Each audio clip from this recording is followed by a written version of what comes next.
All right, we're gonna read more about Bakemonogatari. Before we do, I really we talked about this last time, but I really just have to emphasize how amazing and crazy this seems to me.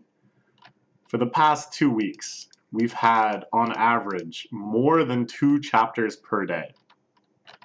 Well, no, pretty much like two, two, two, two, three, one, four, three, and then one, one, one, one. It's absolutely absurd. As I said before, this is like a level of scanlation devotion that I've only seen done by Hawks, the legendary Hawks 9000, or whatever his full title is, when working on like volumes of Punpun or getting through gigantic series like the Romance of the Three Kingdoms by himself. This, I'm not sure how large this team is at all. It's just kind of the collective group that comes out of the 4chan anime board. The link to the website is just to the 4chan anime board, and I haven't gone there to like research how the hell it is that they're putting out so many chapters of a series with long chapters and chapters full of text. It's just a miracle. It's like I really feel sometimes that all of my otakuism, all of the depth that I've gone into, the amount of things I've like learned to come to appreciate, it all pays itself out, not just in knowing about this manga, not just in getting to read this manga, but in noticing things like this, in being there for this sort of miraculous feat of coordination and passion. So we're gonna dive in. We've got a lot of chapters to read, so I hope you're enjoying these. I'm really, really enjoying it. I just love this story, and I love these characters, and I love this presentation. So let's check out chapter 34. I realized it. I realized it when I cleaned up Kanbaru's room, and I did my best not to touch it. Piles of that genre all mixed together, and I pretended not to notice it too. So this is Kanbaru's fascination with BL, and the end of the last chapter. We got the big revelation of go to the back with your BL relationships.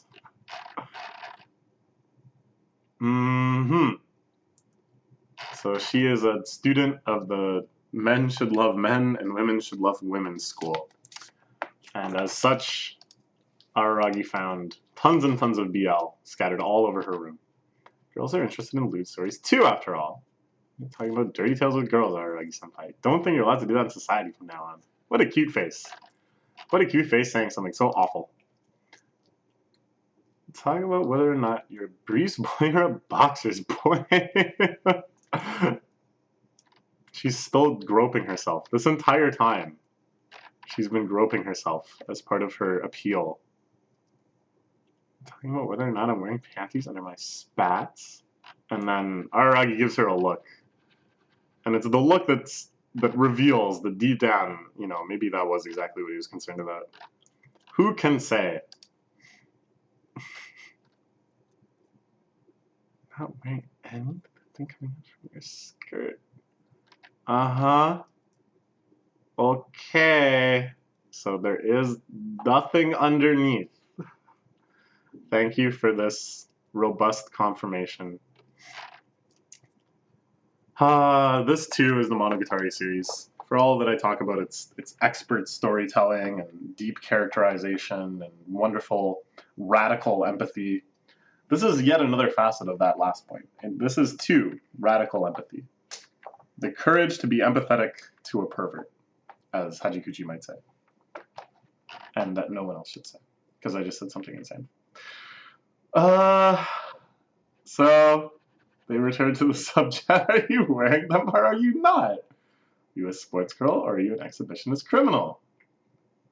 Thinking about it this way. Sports girl to those who think I am, and a perverted maniac to those I think I am.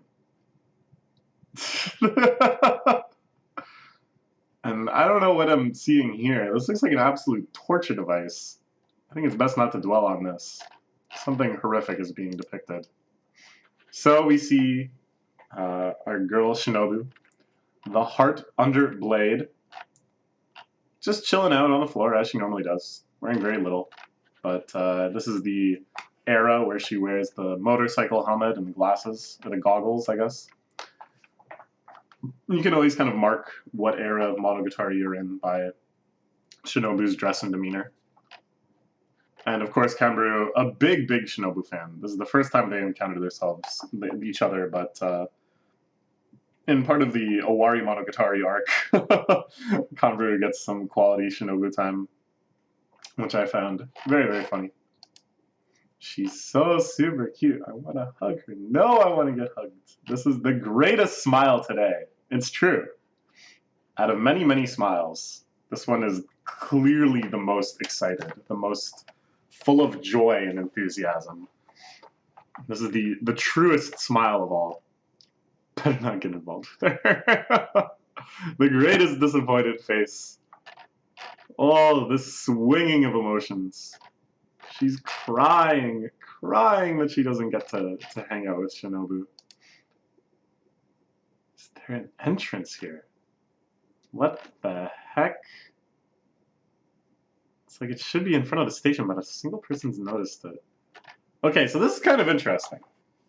Because both in the books and the anime, quite often things in the cram school are depicted that couldn't possibly be within the cram school. Like, just the geographical space goes right out the window. And for the Shaft anime, this is just par for the course, right? Like, the architecture and the space in which things are taking place is always falling in and out of, like, diagram space, into literal reality, into idealized exaggerations of reality. It's all over the place. And in the books, if you really kind of pay attention to what must be happening, there's still quite a lot of that, and it makes sense that Shaft sort of adapted it this way. But this is one of the first times in the manga where this is kind of being called, like, where attention is being paid to this specifically. But, like, what the heck? Is this not supposed to just be a defunct cram school? Why is there this beautiful, dizzying, stained glass canopy? Why is it just this gigantic station landing platform type building? Not a single person's noticed it. Better to let just let things slip by the consciousness just a wee little bit. Oshino appears. Perspective, appearance, standing place. Just a slight angle. Things you can see right there can just vanish. Chikuji Mayoi-chan, was it? She told you back then, right? You can think of it as something which applies that technique. Yes, the different perspectives of an object like a cylinder can make them look like totally different shapes. Rectangles, circles, ovals, so on and so forth. For those who think it exists, it exists. And for those who don't think it exists, it doesn't. Just like Senjogahara's underwear? Is that the connection we're seeing here? Is that the narrative refrain? The idea of, if you want it to exist, it exists. I was just taking my socks off just now, by the way. If you want it to exist, it exists. If it doesn't exist, it doesn't exist. It's kind of some more abnormality there. Every time I see you bring a different girl over, you say the same thing. That's true. They've got a little routine going. Beginning playing Kanbaru Sugura here. Kanbaru as in gods on a plane, I suppose. Kanbaru, sure. What about Sugura? And he has, of course, a very vested interest in learning about her her name. But wait, no, it's Kanbaru.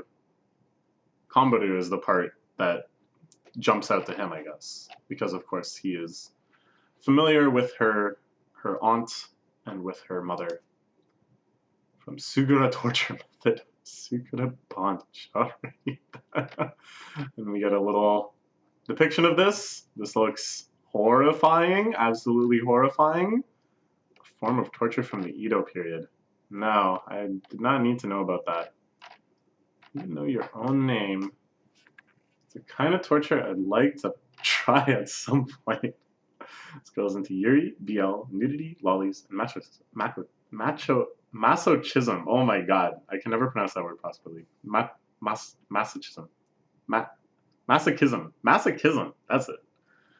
What kind of combination is this? It's someone with taste. Who knows? What can you say about Kanbaru? What an extreme character. Are you left-handed, you see? It's like Araragi-senpai. I remember this. I totally forgot about this whole thing. About Araragi wearing his watch on the wrong wrist deliberately because he thought it was cool. I'm a bozo now, but it has led to the severe misunderstanding. And here you can see Kanbaru, I think, trying to mirror Araragi in a certain way. Like, the way that her hair is over her one eye, and the way that she's kind of, like, posing with her fangs out almost in her smile, kind of seems like we're, again, encouraged to see these two as mirror images of each other. Given that she has so little in common with him. Anyways, Oshino, down to business, wants to figure out, this doesn't look like a fun one. What the heck is going on here? So it always happens when it comes to arms, and that's better. It's the left arm. So here's one of the classrooms. So yeah, it's kind of cool because, like I said, it's kind of rare for the manga to jump outside the world of reality in terms of like the physical space where things are happening. But because of that, there's more detail in these kind of like these down to earth possible versions of what in the novels and the anime is like very fantastical. But then there's like additional detail that we would never think to even look for in either of those mediums. Like here, the graffiti on the wall. This goes so outside of the normal like Shaftian architecture, which is all about kind of like parallels and repetitions and symmetries, to have these like radically asymmetric, information dense things like this, or the details like the light hanging out of its socket, the graffiti, things like that. It's very, very cool, and yet it still kind of carries the same energy as those spaces in the other mediums, if that makes sense. This is the left arm. This was given to me by my mother. So here again is a picture of it in the box. Apparently it was passed down from generation to generation on my mom's side. I was just in the 3rd grade. A few days after that, my mom died with my dad in a car accident. Here we can see a shot of that accident, again, in shocking amounts of detail, whereas the anime would probably cover this in just a text frame, as the light novel, of course, has no choice but to do, because it's only text. It's as if she completely saw it coming, and the whole thing was timed as if she knew it was going to happen beforehand. It's adopted by my father's grandparents, and they're really great people. Bullied at the school I was transferred to, simply put. This is a horrific page. And we've talked a bit before about the page composition of this series and how much it impresses me. And to have these shots of like the accident, the close-up of the burning arm, which of course has many parallels with the rest of this arc. This kind of distant shot of the house, and then immediately after the shot of the garbage piled up in her desk as part of the bullying. It's a brutal one. This one I would say is a brutal piece of art formed through physical reality and meaning and significance and the context of the rest of the manga. That you look at this page and there's like a real heaviness to it. And then, Kanbaru after that, just fine, It's a lot worse back then. I had a lot of problems myself, but my head was filled with my parents. My reflexes were pretty dull, which led me to being really slow. They started bullying me about that too. And this, of course, incomprehensible to Araragi, who knows Kanbaru only as an unbelievably fast girl. Now, I'm not quite sure what the significance of this is here. This looks like some sort of cleaning tool, like a dustpan to sweep into, and one of her shoes is there. And I know stealing people's shoes is like a big bullying thing in Japan. So I think it has connotations with that, but I'm not sure literally exactly what is being depicted here. A note was left in it. Let's saying, be serious, make sure to run. I have no idea what you're saying. The strength of her accent leading to this bullying. This shot of her looking at the note is like really heart-wrenching. Mom never exactly told me to not open it. Oh, that day I had a dream. Oh man. Look at the space depicted here. The rows and rows of lanterns and the big shrine gates. These girls screaming, crying. Oh man, this is really, really horrific, but really well done. She had a dream. The first wish could be anything. It's not like I really believed it. Just to try it, I treated it as if it was a magazine fortune segment. There's the big arm. The arm is actually looking a lot more robust in this first usage of it. It's a lot more thick, thoroughly hairy. It's a lot closer to the kind of iconic gorilla arm that we saw in the anime than this kind of wretched and withered, much more supernatural looking arm that she has in the rest of the manga. I want to be faster. Well, this will make you faster. Because you know the punchline, right? In my dream, the monster left hand attacked the 4 competitors running with me in the track meet. Those 4 were absent next day. I was shocked. Oh, man. Oh, man. What can you even say? This is so well depicted.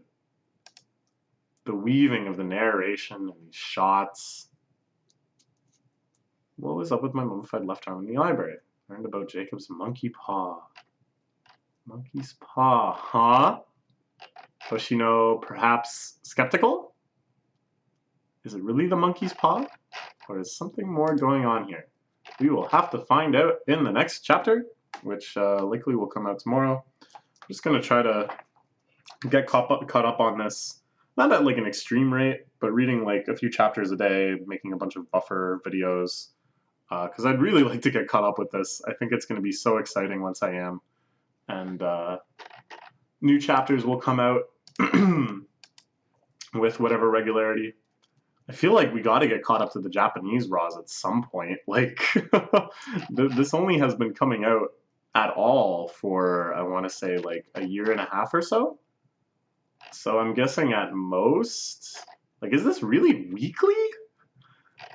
Oh man, I don't know. I have no idea, and I don't really want to look up how much there is left to go because I'll just see. I'll just see when I get caught up. All right, good stuff. We'll read more soon.